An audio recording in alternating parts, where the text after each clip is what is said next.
মিন গামেদিয়া, গামেদ সম্প্রদায়ের একজন মহিলা আসলো, এসে বলছে তাহিরুনি ইয়া রাসূলুল্লাহ, আল্লাহ রাসূল আমাকে পবিত্র করেন। তো আল্লাহ রাসূল বললেন ইরজি ওয়াস্তাগফিরিল্লাহ ওয়া তুবি ইলাইহি, তুমি বাড়ি ফিরে যাও, তুমি তওবা করো, তুমি আল্লাহর কাছে ক্ষমা চাও, তোমার পাপ ক্ষমা হয়ে যাবে। তখন মহিলা এই কথার উত্তর দিচ্ছে আতুরাদ্দুনি কুমারাত তামাইশ ইবনে মালিক, আপনি কি আমাকে সেভাবে ফিরিয়ে দিতে চাচ্ছেন যেভাবে মাইজ ইবনে মালিককে ফিরিয়ে দিয়েছিলেন? ওয়ানা হুবলা মিনাজ জিনা, যাকে আপনি ফিরিয়ে দিতে চাচ্ছেন তার পেট উঁচু হয়েছে অবৈধ সন্তানে, আমার পেটে অবৈধ সন্তান আছে, দয়া করে বিচার করে দেন।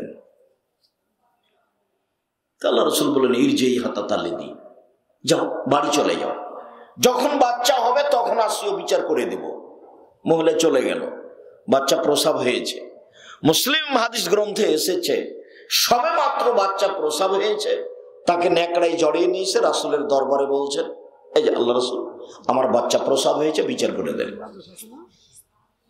তখন আল্লাহ রাসূল বলছেন ইরজি ফারদিহি হাত্তা তাফতানি, বাচ্চা নিয়ে যাও বাড়ি, বাচ্চাকে দুধ খাওয়াও, যেদিন বাচ্চা দুধ ছেড়ে দিবে সেদিন আসিও, বিচার করে দেব। মহিলা বাচ্চা নিয়ে চলে গেল, বাচ্চাকে 2 বছর দুধ পান করালো। 2 বছর পরে বিচারালয়ে উপস্থিত অফিয়াদিহি কেসরাত খুবজিন, যখন মহিলা বাচ্চা নিয়ে উপস্থিত হয় তখন বাচ্চার হাতে এক টুকরা রুটি রয়েছে, রুটি প্রমাণ করে বাচ্চা খাদ্য খেতে পারে। আল্লাহর নবী তাকে একজন মুসলমানের হাতে সমর্পণ করলেন, বললেন যাও তুমি বাচ্চা লালন পালন করো। সঙ্গী সাথীকে বললেন ইযহাবু বিহা, তোমরা ওকে মাঠে নিয়ে যাও, মাঠে নিয়ে গিয়ে গর্ত খুঁড়ে বুক পর্যন্ত পুঁতে দিয়ে চতুর্দিক থেকে ইট ঢেল পাথর মেরে মেরে তাকে মেরে ফেলো। পুরুষ মানুষ হলে এমনিতে ইট ঢেল মেরে মারতে হবে, আর মহিলা মানুষ হলে বুক পর্যন্ত পুঁতে দিয়ে চতুর্দিক থেকে ইট ঢেল পাথর মেরে মেরে তাকে মারতে হবে। এটাই আল্লাহ রাসূলের আদেশ। সাহাবীগণ বলছেন আমরা নিয়ে গেলাম, গর্ত খুঁড়লাম, বুক পর্যন্ত মাটিতে পুঁতে দিলাম, চতুর্দিক থেকে ইট ঢেল মারতে লাগলাম।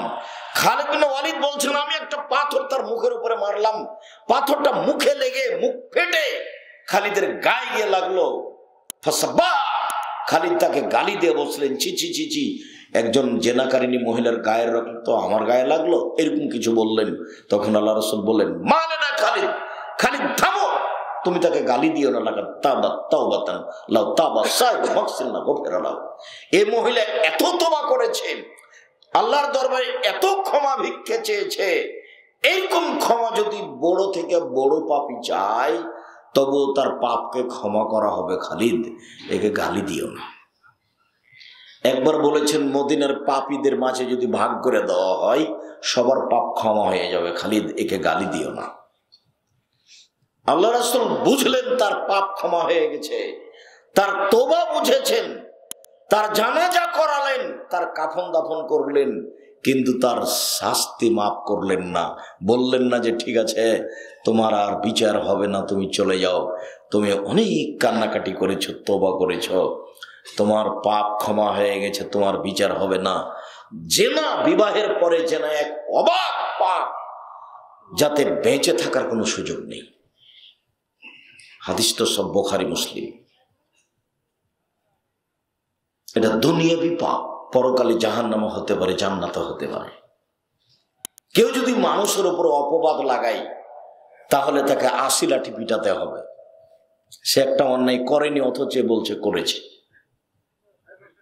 সম্মানিত দিনী ভাই বোন, বলছিলাম নেশাদার দ্রব্য পান করা এমন একটি পাপ যার দুনিয়াবি শাস্তি উল্লেখ রয়েছে, পরকালে জাহান্নামও হতে পারে, জান্নাতও হতে পারে।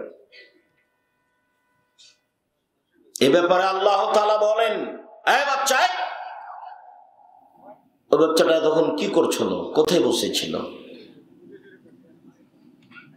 যার সামনে দিয়ে যাবে সে তো কথা বুঝতে পারবে না, আর ওই যে পিছনে কথা বলছে ও তো এদিক ঘেরা আছে, ও তো মনে করছে আমরা নাগালের বাইরে আছি।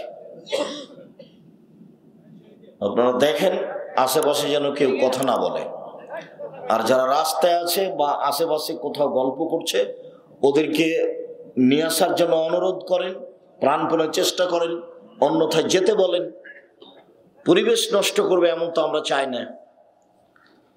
আর আমি তো নতুন নই, সবাই আপনারা আমাকে চিনেন।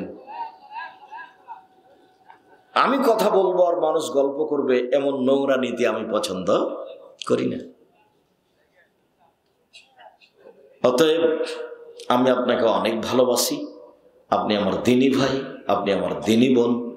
আপনি এখন কোনো কাজ করিয়েন না, সব কাজ ত্যাগ করে কিছুক্ষণ অপেক্ষা করুন। আমরা আপনাদের বিরক্তি আসার পূর্বে আলোচনা শেষ করব ইনশাআল্লাহ।